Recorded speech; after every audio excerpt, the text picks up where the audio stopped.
بسم اللہ الرحمن الرحیم. کشمیر ڈیجیٹل کے ساتھ میں اشفاق کاظمی ایڈوکیٹ. آج ہمارے درمیان مسلم لیگ نون کے مرکزی رہنما سابق D G Kashmir cultural academy Chaudhry Shafqat advocate موجود ہیں، جن سے ہم آزاد کشمیر کی سیاسی صورتحال اور جوائنٹ ایکشن کمیٹی کے معاہدے کی تناظر میں گفتگو کریں گے. مجھے یہ بتائیں کہ جو کچھ عرصہ سے آزاد کشمیر میں جو پولیٹیکل قیادت ہے کسی بھی جماعت سے ہے، وہ اگر کوئی ہمت کر کے کوئی لب کشائی کرے تو پھر ان کو بہت زیادہ طعن و تشنیع کا سامنا کرنا پڑتا ہے. فاروق حیدر صاحب بھی بڑے عطاب کا شکار آج کل نظر آ رہے ہیں. لیکن جو آپ کے حلقے کے جو آپ کے رائیول بھی ہیں اور پولیٹیکلی آپ ان کے اگینسٹ بھی ہیں، لطیف اکبر صاحب، آپ نے سمجھتے بڑی سمجھداری کا مظاہرہ کیا، بالکل خاموش بیٹھے رہے، نہ کسی کے حق میں نہ کسی کے خلاف اپنی اسپیکرشپ انجوائے کرتے رہے. میں یہ سمجھتا ہوں اور میں برملا کہتا ہوں، یہ ایمان کی کمزور ترین حالت ہے کہ آپ کسی چیز کو دل سے برا سمجھیں. ایک تو یہ اس پہ میں کمنٹ کرنا چاہوں گا. دوسری بات یہ ہے کہ چودھری لطیف اکبر صاحب ان کو 40-45 سال سے وہ سیاست کر رہے ہیں، اور ابھی جس عہدہ کے اوپر ہیں وہ ہے اسپیکرشپ، جس کو ویسے ہوتا تو نہیں ہے لیکن آئینی طور پہ اس کو غیر جانبدار عہدہ کہا جاتا ہے. تو اس عہدے کی اس وقت ڈیمانڈ یہ تھی اس کرائسس کے اندر کرنا چاہیے ان کو یہ خاموشی، یہ لیڈرشپ نہیں اہم کردار ہے. خاموشی آپ پولیٹیکل اس کو بڑا کوئی نہیں کہہ سکتے، یہ مجرمانہ غفلت ہے. میں یہ سمجھتا ہوں کہ ان کو چاہیے تھا، غیر جانبدار عہدہ تھا کہ وہ کہتے آؤ گورنمنٹ تم بھی آؤ، ایکشن کمیٹی آپ بھی آؤ، پلیٹ فارم میں مہیا کرتا ہوں، سالس کا کردار ادا کرتے، دونوں پارٹیز کو اکٹھا کرتے اور ان کی بات نہ ہوتی، کنکلوژن تک پہنچنا نہ پہنچنا یہ بات کی بات ہے. لیکن ایفرٹ کسی بھی بڑے شخص کی طرف سے آپ ریاست میں اگر دیکھیں تو وہ گورنمنٹ ہی کر سکتی ہے نا. باقی تو گورنمنٹ کر سکتی ہے، اسپیکر کر سکتا ہے، پریزیڈنٹ کر سکتا ہے، جو اسٹیک ہولڈر تھے. باقی جماعتوں کے لیڈر تو نہیں، ان کے پاس تو کوئی دینے کے لیے نہیں تھا.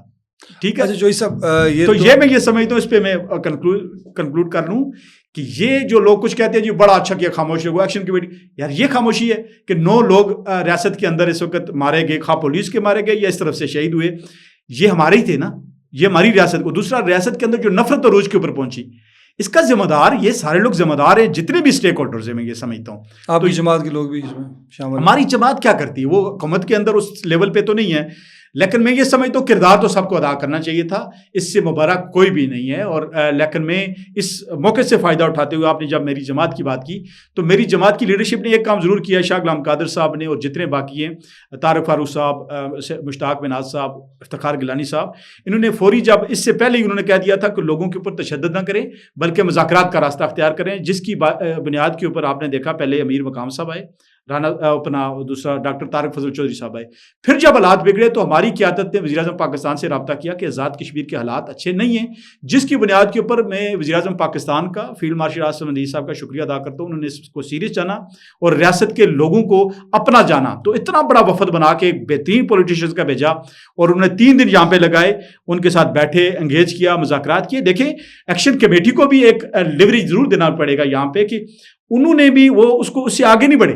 جب مذاکرات کی بات آئی تو مذاکرات کی ٹیبل کے اوپر گئے، وہاں پہ کیا ہوتا ہے، گیو اینڈ ٹیک ہوتا ہے، باتیں ہوتی ہیں، جو بھی ایک بلڈ شیڈ سے بچے، ریاست کے اندر افراتفری ختم ہوئی. میں دونوں فریقوں کو اس کے اوپر مبارکباد دینا چاہتا ہوں اور اسپیشلی وزیر اعظم پاکستان کا اور فیلڈ مارشل کا شکریہ ادا کرتا ہوں. چوہدری صاحب مجھے یہ بتائیں کہ آپ نے مذاکرات کی بات تو کی کہ وفاقی وزیر آئے، مذاکرات ہوئے، آپ کیا سمجھتے ہیں کہ یہ معاملات حل ہو گئے ہیں؟ اور دوسری بڑی بات کہ جو ان کے درمیان ایگریمنٹ ہے ایکشن کمیٹی اور وفاقی گورنمنٹ کے جو آئے تھے ذمہ داران، اس کے تحت تو ایف آئی آرز درج ہو رہی ہیں، جو لوگ شہید ہوئے، جو املاک کو نقصان ہوا. تو مجھے یہ بتائیں کہ آپ ایک قانون دان بھی ہیں کہ جن لوگوں کے خلاف ایف آئی آر درج ہو گئی ہیں، ATA لگ گیا ہے، ان میں سے کوئی ابھی تک ضمانت کے لیے گیا ہی نہیں کسی عدالت میں. یہ کیسی ایف آئی آر ہیں جن کے اوپر عمل درآمد نہیں ہو رہا؟ خانہ پوری کے لیے ایف آئی آر درج کی ہوئی ہیں. بڑا عام سوال ہے اور بہت ٹیکنیکل سوال ہے. پہلی بات تو یہ کہ کیا آپ نے سوال کیا کہ کیا اس کے اوپر عمل درآمد ہوگا کہ نہیں ہوگا.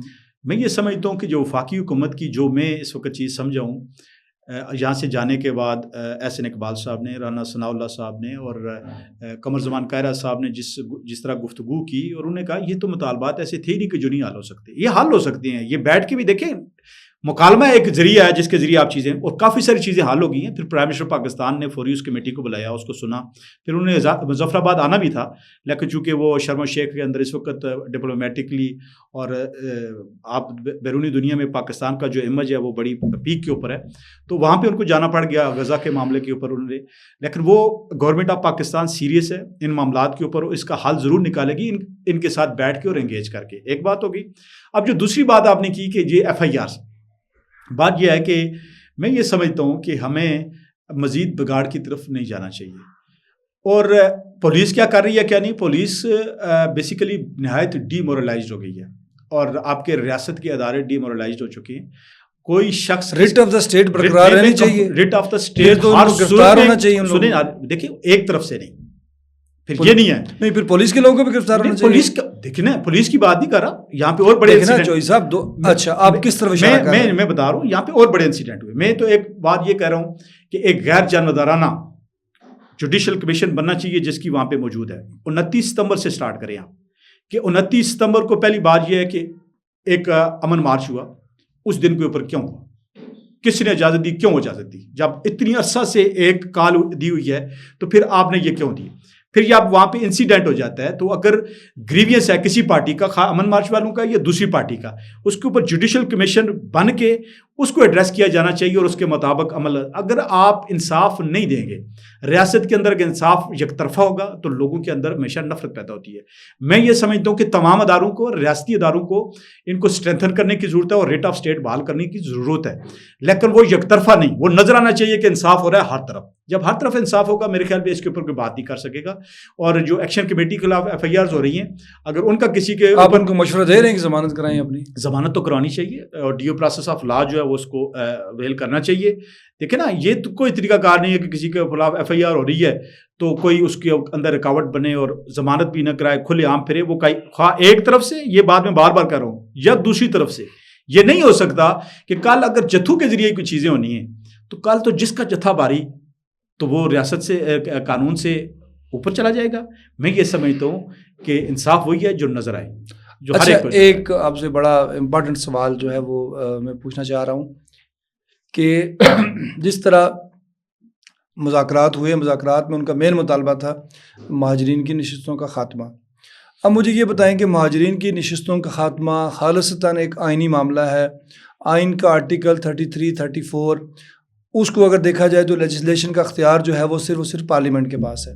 مجھے یہ بتائیں کہ پارلیمنٹ میں کون ہے؟ اس پارلیمنٹ میں فاروق قادر صاحب ہیں، پارلیمنٹ میں چودھری یاسین صاحب ہیں، پارلیمنٹ میں شاہ غلام قادر صاحب ہیں، جو مین لیڈرشپ ہے جتنی بھی، عتیق خان صاحب ہیں. ان تمام تر لیڈران کا یہ بیان ہے کہ کسی بھی صورت میں مہاجرین نشستیں ختم نہیں ہوں گی.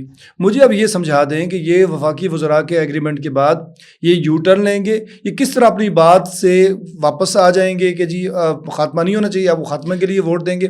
یہ کیسے ہوگا؟ یہ اس پہ دو چیزیں، ایک ہے مکمل خاتمہ. اب مکمل خاتمہ تو دیکھیں نا، 40-42 لاکھ مہاجرین ہیں. انڈیا ایک طرف سے 80 لاکھ ہندوؤں کو، خاندانوں کو آ کے آباد کرا ہے جموں کے اندر، اور ہمارے جو خود سے کشمیری ہیں جو کل رائٹ آف پلیبسسٹ جب ہمیں ملے گا تو ہم ان کو رائٹ آف ووٹ سے ہی ختم کر دیں. یہ تو بات ہی ہوگی. اب ان کا اس میں درمیانہ راستہ ہے. مکالمہ کس چیز کا نام ہے؟ مکالمہ اسی چیز کا نام ہے جو ابھی ان کی کمیٹی بھی بنی ہے، اس پہ چیزیں ڈسکس ہوں گی کہ اس میں کیا کیا جا سکتا ہے. اس میں یہ تو نہیں ہوا کہ ختم کر دی گئی.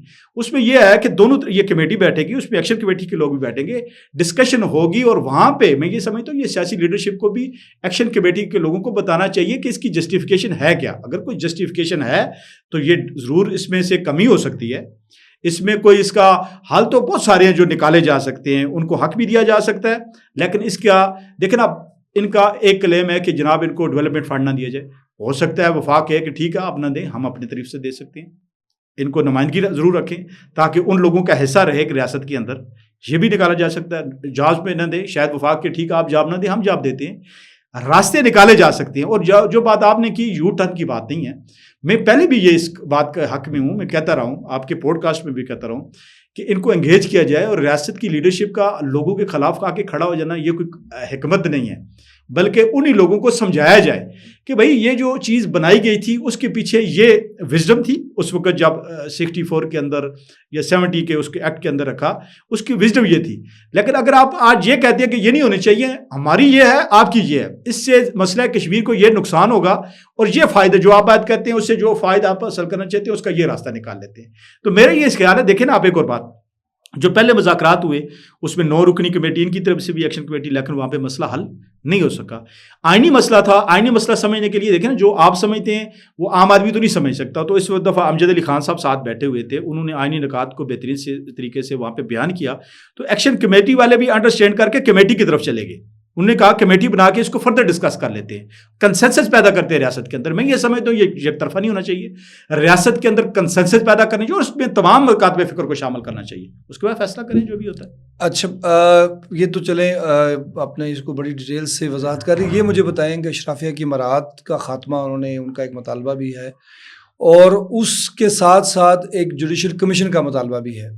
اب جوڈیشل کمیشن کا جو طریقہ کار ہے کہ وہ چیف جسٹس کی کنسلٹیشن ہوگی اور وزیر اعظم صاحب اس پہ جو ہے ان سے ریکویسٹ کریں گے. تو اشرافیہ کی مراعات میں تو ہماری جوڈیشری بھی آتی ہے. تو وہ آپ کیا سمجھتے ہیں کہ جوڈیشری تو اسٹیٹ کا ایک ایسا پلر ہے کہ جس کے ساتھ چھیڑا نہیں جا سکتا، اس کے ساتھ چھیڑا جائے گا تو عمارت گر جائے گی. تو کیسے؟ میں یہ سمجھتا ہوں کہ سب سے پہلے تو ان سے یہ پوچھا جائے، ان سے ان رائٹنگ لیا جائے ایکشن کمیٹی والوں سے کہ اشرافیہ کی مراد سے آپ کی مراد کیا ہے. دیکھیں نا، صرف کہہ دینا، اور جب یہ کہا جاتا ہے نا اشرافیہ کی مراد، لوگ فوری طور پر پولیٹیشین کو دیکھتے ہیں. اشرافیہ کو ڈیفائن بھی ہونا چاہیے. میں اسی طرف آ رہا ہوں کہ وہ فوری. اب اشرافیہ کی مراد پبلک کیا سمجھتی ہے کہ سب سے زیادہ برات لینے والا طبقہ کو ہے وہ ایم ایل اے ہے. ایم ایل اے کی تنخواہ پہلے 1,65,000 تھی، اب میرے خیال 2-2.5 لاکھ. آپ کے نزدیک اشرافیہ کون ہے؟ دیکھیں، اشرافیہ میں اندر بیوروکریسی آتی ہے. اب جس کو 1300 cc کار الاؤڈ ہے تو وہ رکھی ہوئی ہے 3500 cc وائی. دیکھیں نا، اور اس میں بھی کلاسیفیکیشن دیکھیں نا. اب جو انتظامیہ ہے، کمشنر ہے، ڈی سی ہے، اے سی ہے، ان کی نیچر آف جاب ڈفرینٹ ہے. مظفر آزاد کشمیر جیسے ماحول میں، اس جیسی ریاست میں ایک ڈپٹی کمشنر 2 کروڑ روپے کی گاڑی جسٹیفائڈ کرتا ہے. دیکھیں، اس کی جو 2 کروڑ کی نہ ہو، آپ جم نہیں دے سکتے ہیں. یہ اس میں وہی کہہ رہا ہوں، آپ نیچے لے کے آ سکتے ہیں، لیکن گاڑی 4x4 اس کو چاہیے. اس کی نیچر آف جو جاب ہے، جس طرح کو رسپانس کرنا پڑتا ہے، یہ اس میں اور بہت سارے ہیں. آپ صرف ایک عدلیہ کو نہ لے کے آئیں یہ یا کچھ بھی. عدلیہ کے والے سے بھی وہ بھی دیکھیں، ہمارے ریاست کا ایسا ہے 25 لاکھ کی آبادی ہے، اس کے مطابق ان سے بھی بات کی جا سکتی ہے. دیکھیں، یہ ساری چیزیں کب ہوں گی؟ جب آپ کنسنسس ڈیولپ کریں گے اور بیٹھ کے چیزیں کریں گے. صرف اشرافیہ کہہ دینا اور سیاستدانوں کو رگڑ دینا ایسی بات نہیں ہے. سیاستدان یہاں پہ صرف وہ اس طرح آپ نہیں کہہ سکتے. کرپٹ ہر شخص اپنے تئیں جو وقت کے اوپر آفس نہیں جاتا وہ بھی کرپٹ ہے. آپ اور معاشرے کے اندر باقی انسان دیکھیں، آپ اگر 1 نمبر کا بتا کے 5 نمبر مرچیں بیچی جائیں، یہ بھی کرپشن ہے. اگر آپ تھڑوں کے اوپر قبضہ کر کے بیٹھ جائیں، یہ بھی کرپشن ہے. آپ ٹیکس نہ دیں، یہ بھی کرپشن ہے. تو یہ جو آپ اشرافیہ کی مراد کی بات کر رہے ہیں، تو اشرافیہ میں تاجر بھی آتے ہیں، اشرافیہ میں سوسائٹی کا ہر ارگن آتا ہے. اس کو بہت تفصیل سے بیان کرنے کی شکریہ چوئی شفقت صاحب. آج انہوں نے جو ہے وہ اشرافیہ کی بڑی اچھی وضاحت بھی کی ہے. امید ہے آپ کو ان کی گفتگو پسند آئی ہوگی. آپ کا بہت بہت شکریہ. خدا حافظ.